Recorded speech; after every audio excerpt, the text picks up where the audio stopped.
Ikaw ba ay nasa estado ng pagkalito tungkol sa lahat ng nangyayari sa iyong buhay?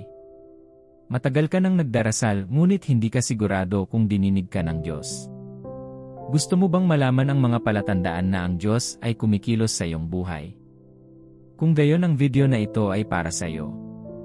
Ang pagkatisod mo sa video na ito ay hindi isang pagkakamali. Nakita ng Diyos ang kalagayan ng iyong puso, at handa siyang magbigay ng tiyak na mga sagot sa lahat ng iyong mga tanong at pagdududa. Sa video na ito, babanggitin natin ang ilang mahahalagang palatandaan. Kung mapapansin mo ang mga palatandaang ito, kumikilos ang Diyos sa iyong buhay, kahit na hindi mo ito nakikita. Kung hindi ka pa nakasubscribe sa channel na ito sa YouTube, gawin ito ngayon sa pamamagitan ng pagpindot sa subscribe button. Sa ganitong paraan, makakatanggap ka ng higit pang mga inspiradong video. Isa sa mga palatandaan na ang Diyos ay kumikilos sa iyong buhay ay ang iyong mga hangarin ay magsisimulang magbago. Ito ay maaaring mukhang ang pinaka hindi inaasahang palatandaan na inaasahan mong makita, ngunit ito ay medyo malalim. Tinatanggap ng Diyos ang lahat ng lumalapit sa Kanya sa paraang sila, at sasang-ayon ka na kapag naniwala ka sa Kanya, wala siyang hinihiling sa iyo. Ang kailangan lang niya ay ang iyong pananampalataya na tanggapin ka bilang kanyang minamahal. Ngunit ang katotohanan ay sa sandaling lumapit ka sa Diyos, nagsisimula siyang kumilos sa iyo sa pamamagitan ng kanyang espiritu upang baguhin ka mula sa iyong dating paraan ng pamumuhay patungo sa kanyang bagong paraan ng pamumuhay, at kasama na rito ang pagbabago ng pagnanais. Sinasabi sa Efeso 3:20, ngayon sa Kanya na makagagawa ng higit sa lahat ng ating hinihiling o iniisip ayon sa Kanyang kapangyarihan na kumikilos sa loob natin. Kaya, higit pa sa iyong maarok, ang Diyos ay gumagawa sa iyong buhay. Ang isang mabuting paraan upang malaman ito ay ang mga hangarin ng iyong puso ay magsisimulang magbago. Hindi ka na maghahangad ng mga bagay na hindi nagdudulot ng kaluwalhatian at karangalan sa kanyang pangalan. Ang iyong makasariling mga ugali ay magsisimulang magbigay daan ng paunti-unti. Isang araw titingin ka sa salamin at makikita mo na ikaw ay isang nagbagong tao. Mangangailangan ito ng oras para matuklasan mo, ngunit habang patuloy kang lumalakad kasama ng Diyos, makikita mo na ang mga bagay na dating mahalaga sa iyo ay hindi na mahalaga sa iyo dahil mas alam mo na ngayon. Hindi lang iyan, titignan ka ng iyong mga kaibigan at pamilya at sasabihin sa iyo na sila ay nagpapasalamat para sa bagong bersyon mo. Ang malamang na hindi nila alam ay ang Diyos ay kumikilos sa iyong buhay, at iyon ang nag-uutos sa lahat ng mga kahanga-hangang resulta na nakikita nila ngayon. Si Paul the Apostle ay isang taong minsan ay nagkaroon ng maling pagnanasa. Ang gusto lang niya sa buhay ay ang mga mananampalataya ay makulong sa likod ng mga rehas at patayin para sa kanilang pananampalataya kay Kristo Jesus. Ngunit nang makatagpo niya ang Diyos, ang mapanirang pagnanasang ito ay nagsimulang magbigay daan sa isang banal na hangarin, ang pagnanais na dalhin ang Ebanghelyo ni Kristo sa pinakamaraming rehiyon hanggat maaari. Siya ay labis na natupok ng banal na pagnanasang ito kaya't isinapanganib niya ang kanyang buhay sa ilang mga pagkakataon para lamang maihatid ang Ebanghelyo sa mga tao.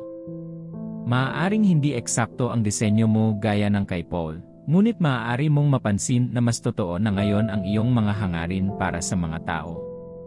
Gusto mong laging tumulong sa lahat ng nangangailangan sa abot ng iyong makakaya.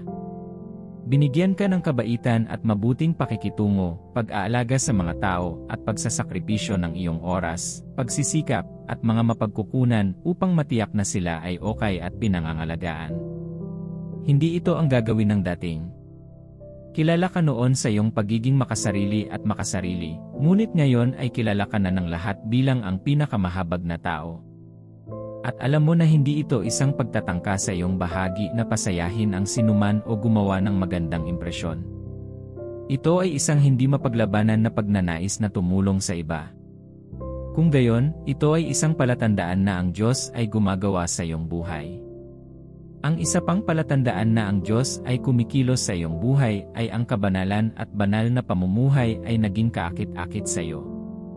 Ito ay dumadaloy mula sa parehong batis bilang ang unang tanda, ngunit ito ay karapat-dapat sa espesyal na pagbanggit dahil ito ay isang makabuluhang bagay sa Diyos. Kung ikaw ay magiging taos-puso sa iyong sarili, may isang pagkakataon na ang paghahanap para sa kabanalan at banal na pamumuhay ay mukhang napakabigat na pasanin. Hindi mo nagustuhan ang ideya ng pagiging banal sa Diyos. Nagkaroon ka ng kasiyahan sa kasalanan at mahalay na pagnanasa dahil, sa ganang iyo, walang sinuman ang mabubuhay ng walang kasalanan. Gayunpaman, dahil nakilala mo ang Diyos at naligtas sa pamamagitan ng iyong pananampalataya sa sakripisyo ng kanyang anak, si Kristo Jesus, nasusumpungan mo na ngayon ang iyong sarili na namumuhay ng higit na sinasadya upang palugdan ang Diyos. Ang iyong puso ay nag-aalab para sa kanyang kabanalan, at hindi mo ito nakikita bilang isang pasanin, kundi bilang isang kayamanan na pagmamay-ari. Ito ay hindi karaniwan, ito ay isang indikasyon na ang Diyos ay gumagawa sa iyong buhay. Maaaring matukso kang gawing trivialize ito, kaya naman ang mensaheng ito ay darating sa iyo ngayon.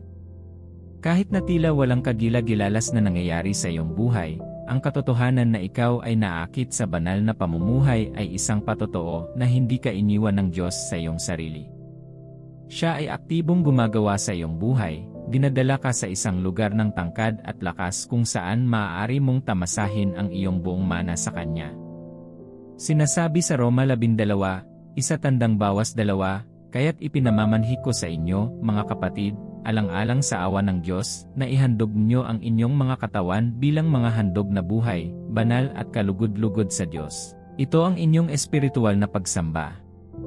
Huwag na kayong umayon pa sa huwaran ng mundong ito, ngunit magbago sa pamamagitan ng pagpapanibago ng iyong isip at masusubok at maaprubahan kung ano ang kalooban ng Diyos, ang kanyang mabuti, kalugod-lugod at perpektong kalooban. Malamang na hindi mo ito naiintindihan noon, ngunit maging malinaw sa araw na ito, ang banal na pamumuhay ay nagbibigay sa iyo ng kadalisayan ng Espiritu upang ma-access ang lahat ng mayroon ang Diyos para sa iyo. Binubuhay nito ang iyong espiritu sa Diyos, at tinutulungan ka nitong maaprubahan ang kalooban at hangarin ng Diyos sa lahat ng iyong ginagawa at sa mga lugar na iyong pupuntahan. Hindi ka na inaalala ang kasalanan o nakagapos bilang isang alipin sa ilalim nito, kaya maaari mong ituloy ang lahat ng mga pagpapala na pinagpala sa iyo ng Diyos sa mga makalangit na lugar. Ikaw ay sapat na magaan upang ma-access ang mga kaharian ng Diyos at kunin ang mga kayamanan na inilaan niya para sa iyo. Ngunit ang kasalanan, nagpapabigat sa iyo, ginagawa kang patay sa Diyos at sa mga bagay na inilaan niya para sa iyo. Kaya naman ang kabanalan ay isang kayamanan na hindi mo dapat baliwalain. Ito ay hindi isang bagay na tinatamasa mo sa pamamagitan ng iyong pagsisikap, ito ang iyong pinasok dahil ginawa ka ng Diyos na kabahagi ng kanyang kabanalan. Ito ang ipinahahayag mo habang nakikipagtulungan ka sa gawain ng Diyos sa iyong buhay. Iyan ang ibig sabihin ni Pedro nang sabihin niya sa 2 Pedro 1:4 na ibinigay sa atin ng Diyos ang kanyang napakadakila at mahalagang mga pangako, upang sa pamamagitan ng mga ito ay makibahagi kayo sa banal na kalikasan at makatakas sa katiwalian sa mundo na dulot ng masasamang pagnanasa. Isang halimbawa ng isang tao na ang banal na pamumuhay ay nagpapakita na ang Diyos ay gumagawa sa kanyang buhay ay si Job. Sa gitna ng lahat ng kontradiksyon at pagsubok, hindi siya nagkasala laban sa Diyos dahil nabuhay nga siya para sa Diyos. Iniulat ng Biblia na siya ay isang taong matuwid. Ito ay naging mas maliwanag nang wala siyang matatawag sa kanyang sarili. Siya ay nawala ng kanyang mga anak at lahat ng kanyang mga ari-arian, ngunit pinatunayan niya na ang Diyos ay kumikilos sa kanyang buhay sa pamamagitan ng pagpili na manatiling banal para sa Diyos at hindi magkasala laban sa Kanya. Hindi naman ito maliit na bagay dahil isumpa ng isang ordinaryong tao ang Diyos kapag nawala ang lahat ng ito. Ngunit ito ay nangangailangan ng isang tao kung kanino ang Diyos ay gumagawa upang manatiling nakatuon sa Diyos sa banal na pamumuhay kahit na walang masigasig. Ito ay para makita mo na kapag naakit ka sa kabanalan at banal na pamumuhay sa kabila ng lahat ng kontradiksyon, ito ay tanda na ang Diyos ay gumagawa sa iyong buhay. Ang pagkakaroon ng kapayapaan sa gitna ng bagyo ay isa pang palatandaan na ang Diyos ay kumikilos sa iyong buhay. Maraming bagay ang yumanig sa iyo sa buhay, maging hanggang sa ugat ng iyong pagkatao, Ngunit kapag maaari kang manatiling mapayapa sa kabila ng lahat, ito ay isang tiyak na senyales na ang Diyos ay gumagawa sa iyong buhay. Ang posibilidad na haharapin mo ang mga sitwasyong pagsubok sa pananampalataya sa buhay ay 1-0 sa 1-0, hindi mo ito maiiwasan o ipagdasal. Gayunpaman, kung paano ka tumugon sa mga sitwasyong ito sa pagdating ng mga ito ay patunay kung sino ang kumokontrol sa iyong buhay o kung sino ang nasa trabaho sa iyong buhay. Karaniwan, kapag ang Diyos ay gumagawa, mananatili kang mapayapa kahit nasa harap ng rumaragasang bagyo. Ito ay dahil tinuruan ka niya na magtiwala sa Kanya kahit sa pinakamahihirap na sitwasyon. Nananatili kang mapayapa dahil nagtitiwala ka sa Kanya, hindi dahil hindi mo ito nararanasan. Napaharap si Paul sa maraming sitwasyong nagbabanta sa buhay, maraming pag-uusig at pagsubok, ngunit isa siyang mapayapang tao na laging nanatiling kalmado na parang walang mali. Hindi katakatakang idineklara niya sa Roma 8:35, sino ba ang maghihiwalay sa atin sa pag-ibig ni Kristo? Ang gulo ba o hirap o pag-uusig o taggutom o kahubaran o panganib o tabak? Ang pagiging mapayapa sa gitna ng kaguluhan ay hindi isang bagay na kayang bayaran ng sinuman. Ito ay nangangailangan ng isang tao kung saan ang Diyos ay gumagawa sa upang ipahayag iyon. Kaya kung makikita mo ang iyong sarili na may kapayapaan sa lahat ng oras, madali man o mahirap para sa iyo, ito ay isang senyales na ang Diyos ay gumagawa sa iyong buhay. Nangangahulugan ito na dinala ka niya sa kinaroroonan ni Jesus noong natutulog ng payapa sa kabila ng rumaragasang bagyo. Ipinapakita nito na hindi ka na isang sanggol sa pananampalataya, kundi isang makapangyarihang tao sa Diyos. Kung mapapansin mo ang tatlong palatandaang ito na nabanggit, kung gayon ang Diyos ay kumikilos sa iyong buhay. Ngunit hindi lang iyon, may mga senyales na mapapansin mo, kaya manatiling nakatutok. Kapag naranasan mo ang pamumuno ng Diyos sa iyong buhay, ito ay tanda na ang Diyos ay gumagawa sa iyong buhay. Maraming tao ang dumanas ng sakit, pananakit, pagkabigo, pagkawala, at maging ang kamatayan dahil itinalaga nila ang kanilang sarili sa mga pakikipagsapalaran, relasyon, negosyo, at paglalakbay na hindi nila inakala na hindi makakabuti sa kanila. Maaari silang gumawa ng mas mahusay na mga pagpipilian kung mayroon silang isang taong gagabay sa kanila sa tamang landas, at nailigtas nila ang kanilang mga sarili sa mga kakilakilabot na karanasan at kakilakilabot na mga alaala.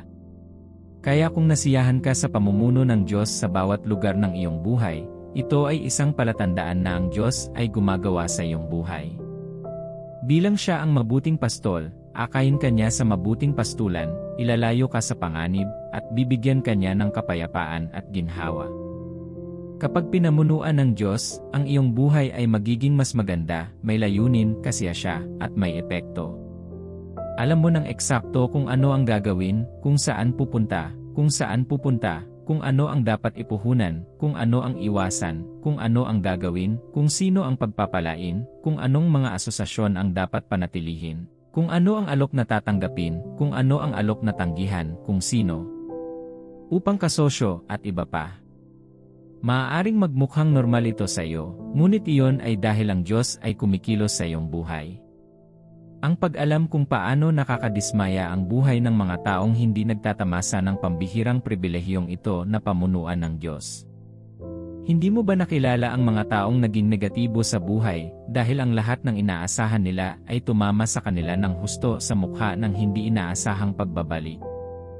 Nasisiyahan ka sa pamumuno at patnubay ng Diyos sa bawat yugto ng iyong buhay dahil kumikilos ang Diyos dito. Nais niyang mamuhay ka ayon sa kanyang mga plano upang makamit mo ang kanyang ninanais na wakas. Sa isa pang ugat, kung mapapansin mo na nagtagumpay ka sa mahihirap na sitwasyon, ito ay senyales na ang Diyos ay gumagawa sa iyong buhay. Mga minamahal, hindi lahat ay dumaranas ng mabibigat na pagsubok at nagiging matagumpay. Hindi lahat ay makakaligtas sa bawat unos at rumaragasang bagyo. Hindi lahat ay makalakad sa apoy sa lupa. Hindi lahat ay kayang lumangoy sa ilog ng hindi nalulunod. Walang sinuman ang maaaring dumaan sa malapit kamatayan ng mga karanasan at lumabas ng hindi nasaktan. Na maaari kang makakuha ng tagumpay laban sa mahihirap na sitwasyon ay isang malakas na senyales na ang Diyos ay gumagana sa iyong buhay. Ipinapakita nito na ang kanyang mga kamay ay nasa iyo para sa pangangalaga. Sinasabi ng Biblia kapag dumaan ka sa tubig, apoy, o ilog, kasama mo ang Diyos. Kaya dapat mong ituring ito bilang isang bagay na napakalaking bagay na pinili ng lumikha ng sansinukob na makasama mo sa iyong mahihirap na sitwasyon. Tiniyak niya sa kanyang salita na hindi ka niya iiwan o pababayaan. Kasama na diyan ang mga mahihirap mong sandali dahil tiyak na ibibigay niya sa iyo ang tagumpay. Ipinakita niya sa pamamagitan ng banal na kasulatan na lagi niyang ipagkakaloob sa kanyang mga minamahal ang tagumpay laban sa kanilang mahihirap na sitwasyon, gaano man sila kalubha. Naroon siya para kay Jose nang ibenta siya ng kanyang mga kapatid sa pagkaalipin. Kahit na siya ay gumugol ng mga linggo, buwan, at kahit na mga taon bilang isang bilanggo, ang Diyos ay kasama niya sa lahat ng karanasan. At kalaunan ay binigyan niya siya ng tagumpay nang siya ay naging pangalawang pinuno ng hari sa buong lupain ng Ehipto. Malamang na nawalan na ng pag-asa si Joseph at napagpasyahan niya na mananatili siya sa bilangguan sa buong buhay niya, ngunit binigyan siya ng Diyos ng tagumpay sa mahirap na oras na mayroon siya. Si David ay isa pang kabataan na dumanas ng labis na pagsalansang. Si Haring Saul ay naghabol sa kanyang buhay at hinabol siya sa lahat ng dako na naghahangad na patayin siya. Si David ay nawalan ng pag-asa para sa buhay at pagod na tumakbo paroot parito upang takasan ang masasamang pagnanasa ni Saul. Ngunit sa pagtatapos ng araw, kaya niyang manaig dahil ang Diyos ang gumagawa sa kanyang buhay. Ang plano ng Diyos para sa kanya ay napakaganda para pabulaanan ng kahangalan ng isang tao. Kaya iniingatan siya ng Diyos sa lahat ng mahihirap na karanasan at binigyan siya ng tagumpay. Hindi lamang siya nakataka sa tabak ni Saul, kundi humalili rin kay Saul bilang hari ng Israel. Mga minamahal, habang nalaman mo ang mga taong ito na iniligtas ng Diyos mula sa kanilang mahihirap na karanasan, dapat mo ring maupo at pagnilayan ang mga mahihirap na karanasan na iyong pinagdaanan sa buhay. Magnilay-nilay sa mga araw na sumuko ka na dahil mukhang hindi ka na magtatagumpay. Alalahanin kung paano, nang hindi mo inaasahan, dumating ang Diyos para sa iyo at pinagkalooban ka ng tagumpay. Marahil ay hindi mo pa ito nakita sa ganitong liwanag, ngunit ito ay isang senyales na ang Diyos ay gumagawa sa iyong buhay. Bukod dito, kung mapapansin mo na maaari mong mahalin ang hindi kaibig-ibig, ito ay senyales na ang Diyos ay gumagawa sa iyong buhay. Ang katangian ng isang tao ay ang magmahal lamang sa mga nagmamahal sa iyo, nagmalasakit lamang sa mga nagmamalasakit sa iyo, tumulong lamang sa mga tumutulong sa iyo, at nagbibigay lamang sa mga nagbibigay sa iyo.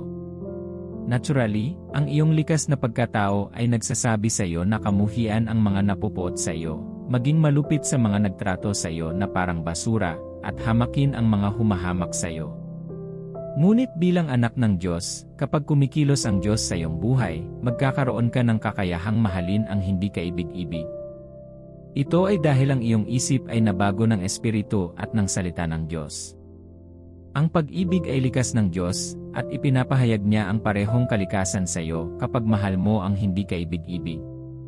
Hindi mo alintana ang katotohanan na minsang sinaktan ka o tinatrato ka ng isang tao nang may paghamak, nalaman mo lang na hindi mo maiwasang mahalin ang tao. Ito ay dahil binigyan ka ng Diyos ng kapangyarihan na gawin ito. Sinasanay ka niya na gawin sa iba ang ginawa niya para sa iyo. Ang Roma 5:8 ay nagbibigay ng ulat kung paano ka pinakitunguhan ng Diyos sa kabila ng iyong kakulangan. Bihira ang sinumang mamatay para sa isang taong matuwid, kahit na para sa isang mabuting tao ay maaaring may mga has na mamatay. Ngunit ipinakikita ng Diyos ang kanyang pag-ibig sa atin dito, habang tayo mga makasalanan pa rin, si Kristo ay namatay para sa atin. Nais ng Diyos na sundin mo ang pamantayang ito, kaya nagsimula siyang kumilos sa iyong buhay, upang ang mga taong likas na magagalit sa iyo ay maging iyong pag-aalaga, pagmamalasakit, at atensyon. Gaya ng ipinakita ng Diyos, ganyan ang pakikitungo mo sa kanila para matutunan din nila ang paraan ng pag-ibig at maging kasing mapagmahal mo. At habang nakikita mo ang larong ito sa iyong buhay, makatitiyak ka na may mga ulap ng mga saksi na nakapagpahayag ng posibilidad na iyon dahil kumikilos ang Diyos sa kanilang buhay. Ang isa sa kanila ay si Joseph. Siya ay isang matamis at inosenteng bata na binabantayan lamang ang kanyang mga kapatid. Hindi niya ginusto na nagpapakasasa sila sa mga tiwaling gawain, at ang paraan niya sa pakikipag-usap sa kanyang alalahanin ay iulat ang kanilang masasamang gawa sa kanyang ama, na siyang may lahat ng kailangan upang maitama ang mga ito at maituwid ang mga ito. Ipinakita pa niya ang pangangalagang ito sa kanyang mga kapatid sa pamamagitan ng paghahanap sa kanila upang matiyak na ligtas sila sa bukid. Ngunit dahil sa labis na kasamaan at puot, halos wakasan ng kanyang mga kapatid ang kanyang buhay, at kalaunan, ipinagbili nila siya sa pagkaalipin. Sinayang niya ang maraming mahahalagang taon bilang alipin sa bahay ni Potiphar, at nang maglaon sa bilangguan ng hari dahil sa isang pagkakasala na hindi niya ginawa. Nang sa kalaunan ay sumikat siya sa pamamagitan ng biyaya ng Diyos, hindi siya gumanti ng kasamaan ng kasamaan. Matapos ihayag ang kanyang sarili sa kanyang mga kapatid at ipakita sa kanila ang kahangalan ng kanilang mga kilos, niyakap niya sila at pinakitunguhan sila ng mabuti sa kabila ng kasamaan na ginawa nila sa kanya. Naipakita niya ang pagmamahal sa kanyang mga kapatid dahil kumikilos ang Diyos sa kanyang buhay. Ang isang normal na tao ay malamang na sinentensyahan sila ng habambuhay na pagkakulong o kahit na pumatay sa kanila, hindi iniisip ang kanilang mga kadugo. Kaya't ang pagpapakita ng pagmamahal sa hindi kaibig-ibig ay hindi karaniwan, ito ay isang palatandaan na ang Diyos ay gumagawa sa iyong buhay. Ang isa pang palatandaan na ang Diyos ay gumagawa sa iyong buhay ay na kanyang ibabalik ang iyong mga nasayang na taon. Maaaring marami kang nawala sa buhay dahil ikaw ay ignorante, nasa isang maling relasyon, hinahabol ang walang kabuluhang mga gawain, o nasayang sa kasalanan at paghihirap. Ngunit kapag kumikilos ang Diyos sa iyong buhay, ibabalik niya ang iyong mga nasayang na taon sa pamamagitan ng pagpapanibago ng iyong pag-asa at pagbibigay sa iyo ng mga pagpapala na makakalimutan mo ang iyong kalungkutan. Sinabi niya sa Isaias 43:18, kalimutan mo ang mga dating bagay, huwag mong pag-isipan ang nakaraan. Tignan mo, gumagawa ako ng bagong bagay. Ngayon ito ay sumisibol, hindi mo ba nahahalata? Gumagawa ako ng paraan sa disyerto at mga batis sa ilang. Minamahal, ang Diyos ang gumagawa ng isang bagay na maganda sa mga pangit na sitwasyon. Siya ang gumagawa ng isang malungkot na pagtatapos sa isang masayang simula. Siya ang makakapagtuwid ng baluktot na landas. Siya ang maaaring gawing nagniningning na liwanag ang madilim na buhay. Siya ang maaaring gawing papuri ang pangungutya. Siya ang kayang gawing saya ang iyong pagluluksa. Siya ang game changer, at siya ang makakapagpanumbalik ng iyong mga nasayang na taon. Ginawa niya ito para sa ilang taong nawala ng pag-asa noong nakaraan, at matututuhan mo mula sa kanilang mga kwento na kapag ibinalik ng Diyos ang iyong mga nasayang na taon, ito ay tanda na ang Diyos ay gumagawa sa iyong buhay. Ang isa sa kanila ay si Ruth. Ginugol niya ang kanyang buhay sa pagmamahal sa isang lalaki, at bigla na lang itong namatay. Malamang na wala siyang pag-asa na magkaroon ng mas magandang buhay, kaya naman pinili niyang sundan si Noemi, ang kanyang biyenan, sa Bethlehem sa halip na manatili sa Moab para magpakasal sa ibang lalaki. Habang naroon siya kasama si Naomi, inialay ang kanyang buhay sa kanyang paglilingkod, ibinalik ng Diyos ang kanyang mga taon sa pamamagitan ng pagpapala sa kanya kay Boaz. Isang lalaking may takot sa Diyos at nagmamahal sa kanya sa kabila ng kanyang hindi kasiyasyang nakaraan. Marahil ang iyong kwento ay katulad ng kay Ruth. Malapit nang ipakita sa iyo ng Diyos na siya ay gumagana sa iyong buhay sa pamamagitan ng pagpapala sa iyo ng taong magmamahal sa iyo ng lubos sa kabila ng iyong nakaraan. Hindi mahalaga kung gaano kakilakilabot ang iyong buhay, kapag ang Diyos ay nasa trabaho. Ibabalik niya ang lahat ng iyong nasayang na taon sa pamamagitan ng pagbibigay sa iyo ng bagong pag-asa at isang bagong simula na maglalagay sa iyong buhay sa mas malaking pedestal ng tagumpay, epekto, at kaugnayan. Mapapansin mo ang iba pang mga palatandaan kapag ang Diyos ay gumagawa sa iyong buhay. Makakahanap ka ng pabor sa harap ng mga tao.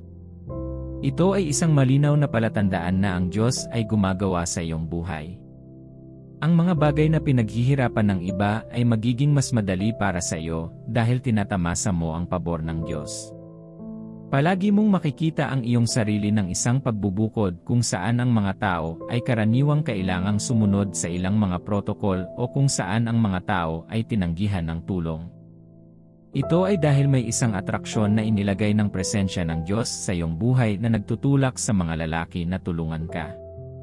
Ikaw ay pinapaboran dahil ang kabutihan at awa ng Diyos ay sumusunod sa iyo saan ka man magpunta.